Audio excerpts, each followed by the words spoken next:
प्रति मरते हुए को जीवन दान दीजिए। यही सच्ची देशभक्ति और यही सच्चा राष्ट्र प्रेम है।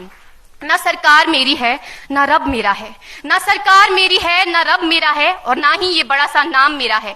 बस इतनी सी बात का गुरूर है मुझे कि मैं भारत की हूं और ये भारत मेरा है और ये भारत मेरा है। परंतु एक वैचारिक बीमारी हमारे समाज में मुझे नजर आती है। कहा जाता है हम दुनिया के सबसे बड़े लोकतंत्र हैं, जहां हिंदू पैदा होते हैं, मुस्लिम, सिख और ईसाई भी पैदा होते हैं, लेकिन बदकिस्मती है अब इंसान पैदा नहीं होते। और मेरे विचारों में ना हिंदू की जरूरत है, ना मुसलमान की जरूरत है। राष्ट्र निर्माण के लिए केवल अच्छे इंसान की जरूरत है, केवल अच्छे इंसान की जरूरत है। जरा सोच कर देखिए, ये पेड़ पौधे और शाखाएं भी परेशान हो जाएं अगर परिंदे भी हिंदू और मुसलमान हो जाएं। एक शैक्षणिक बीमारी भी हमारे समाज में मुझे नजर आती है, और बड़े ही आश्चर्य की बात है, जिस देश ने पूरी दुनिया को तक्षशिला और नालंदा देकर के विश्वविद्यालय शिक्षा की बुनियाद रखी, आज विश्व के 100 सर्वश्रेष्ठ विश्वविद्यालयों में हमारा एक भी विश्वविद्यालय खड़ा नहीं हो पाता। जहां एक और हमारे पास IIT, IIM और NIT जैसे शिक्षण संस्थान हैं, तो वहीं दूसरी ओर इस देश के गरीबों को बेरोजगारी की जमात में खड़ा करने के लिए उनके हाथ में सर्व शिक्षा अभियान का झुंझुना पकड़ा दिया जाता है। और मैं बता दूं, इस शैक्षणिक बीमारी का केवल एक कारण वो ये कि हमारे देश की शिक्षा नीति केवल 2 तरह के लोगों के लिए बनती है। पहले वो जो विद्वान हैं और दूसरे वो जो धनवान हैं। इसी तरह की कई गजब की बीमारियां हैं, और इन बीमारियों की जो जड़ है ना, वो हमारा अंधविश्वास। और मेरे विचारों में जब तक इस देश का युवा अपनी सफलता के लिए मंदिरों में जा जाकर नारियल फोड़ फोड़ कर भगवान को रिश्वत लगाता रहेगा, हमारे समाज का शिक्षित वर्ग ही बिल्ली के रास्ता काटने पर खड़े हो जाना, अपने धर्म अपनी जाति को ऊंचा मानकर दूसरों के धर्म की अवहेलना करता रहेगा, तब तक ना तो इस देश से अंधविश्वास खत्म होगा और ना ही हमारा राष्ट्र निर्माण संभव होगा। हमारी संस्कृति, हमारी सभ्यता को दुनिया ने शीश नवाया है, तो क्यों आस्था के नाम पर हमने अंधविश्वास फैलाया है?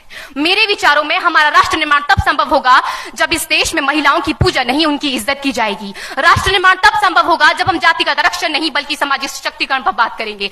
राष्ट्र निर्माण तब संभव होगा जब स्वच्छता अभियान में केवल सरकार नहीं बल्कि सड़क पर चलने वाला हर एक नागरिक हाथ बंटाएगा, स्वच्छ भारत स्वस्थ भारत को दिल से अपनाएगा। असल मायने में हमारा राष्ट्र निर्माण तब संभव होगा जब एक गरीब बच्चा मध्याह्न भोजन के नहीं बल्कि ज्ञान अर्जन के लिए सरकारी स्कूल की चौखट पर कदम रखेगा। और हमारा राष्ट्र निर्माण तब तक संभव नहीं होगा जब तक एक नागरिक नैतिक रूप से सटीन, चारित्रिक रूप से भ्रष्ट, मानसिक रूप से दिवालिया, धार्मिक रूप से अंधा, राजनीतिक रूप से गंदा, स्वैच्छिक मान मूल्यों के आंकड़ों में जिन्न शिन्न पैपंदमयी अखंड भारत को खंड खंड करता रहेगा, तब तक हमारा राष्ट्र निर्माण संभव नहीं होगा।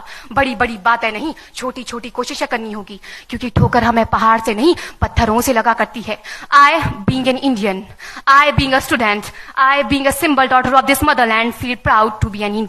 और मैं सैल्यूट करना चाहूंगी सरहद पर दिन रात हमारी रक्षा के लिए खड़े हर उस जवान को, इस देश की पुलिस, प्रशासन और किसान को, और इस देश के हर उस व्यक्ति को जो अपना काम पूरी ईमानदारी, पूरी मेहनत और पूरी लगन से करते हैं, जिनके बिना राष्ट्र निर्माण की कल्पना करना भी असंभव सा लगता है। और आज इस मंच पर पूरी जिम्मेदारी के साथ मैं भारत की बेटी ये कहती हूं कि हमारा राष्ट्र निर्माण तब संभव होगा जब हम सभी, मैं, आप, हम सब मिलकर प्रयास करेंगे, क्योंकि हमारे देश की जिम्मेदारी नहीं है हमें आगे ले जाने की, हमारी जिम्मेदारी है अपने देश को आगे ले जाने की, अपने राष्ट्र को आगे ले जाने की, अपने वतन को आगे ले जाने की। तो अंत में मैं बस यही कहना चाहूंगी, मेरा हिंदुस्तान महान था, महान है, महान रहेगा।